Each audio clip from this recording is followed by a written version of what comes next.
بسم اللہ الرحمن الرحیم۔ السلام علیکم ورحمۃ اللہ۔ سیریز الفاظ کا سفر میں خوش آمدید۔ آج ہے قسط نمبر 16۔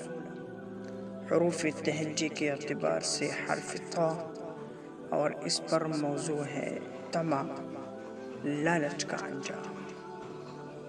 لالچ ایک ایسی آگ ہے جو کبھی بجھتے نہیں بلکہ انسان کو جلا کر راکھ کر دیتے ہیں۔ دنیا کی محبت اور لالچ انسان کے دل کو اندھا کر دیتا ہے۔ جتنا ملے اتنا ہی اور کی خواہش پڑتی ہے۔ لالچ شخصی سکون سے محروم رہتا ہے اور اپنے رب کو بھول جاتے ہیں۔ قرآن کریم میں تنبیہ ہے۔ رب العالمین نے فرمایا وَمَن يُوقَ شُحَّ نَفْسِهِ فَأُولَئِكَ هُمُ الْمُفْلِحُونَ، جو اپنے نفس کے لالچ سے بچا لیا گیا وہی کامیاب ہے۔ حدیث مبارک کا مفہوم ہے اور اس حدیث مبارکہ میں پیغام ہے، اگر آدمی کے پاس سونے کے ایک وادی ہو تو وہ دوسرے وادی کی خواہش کرے گا، اگر دو ہو تو وہ تیسری کا طلبگار ہوگا، اور آدمی کے منہ کو صرف مٹی ہی بھرے گی۔ یہ حدیث مبارکہ بتاتے ہیں کہ لالچ کبھی ختم نہیں ہوتا بلکہ قبر ہی اس کا خاتمہ ہے۔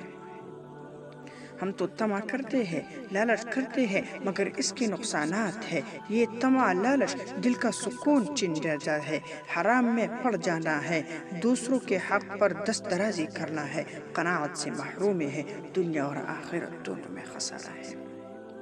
لالچی انسان دولت جمع کر لیتا ہے لیکن دل کی بھوک ختم نہیں ہوتی۔ قیامت کے دن وہ حسرت سے کہے گا کاش میں قناعت اختیار کرتا اور اپنے رب کو راضی کرتا۔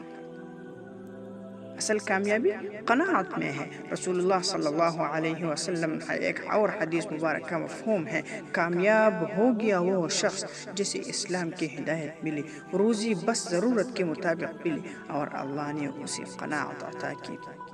طمع ایک آندھی دوڑ ہے جو کبھی ختم نہیں ہوتی۔ قناعت روشنی ہے جو دل کو سکون دیتی ہے۔ لالچ انسان کو ذلیل کرتا ہے اور قناعت اسے بادشاہ بنا دیتی ہے۔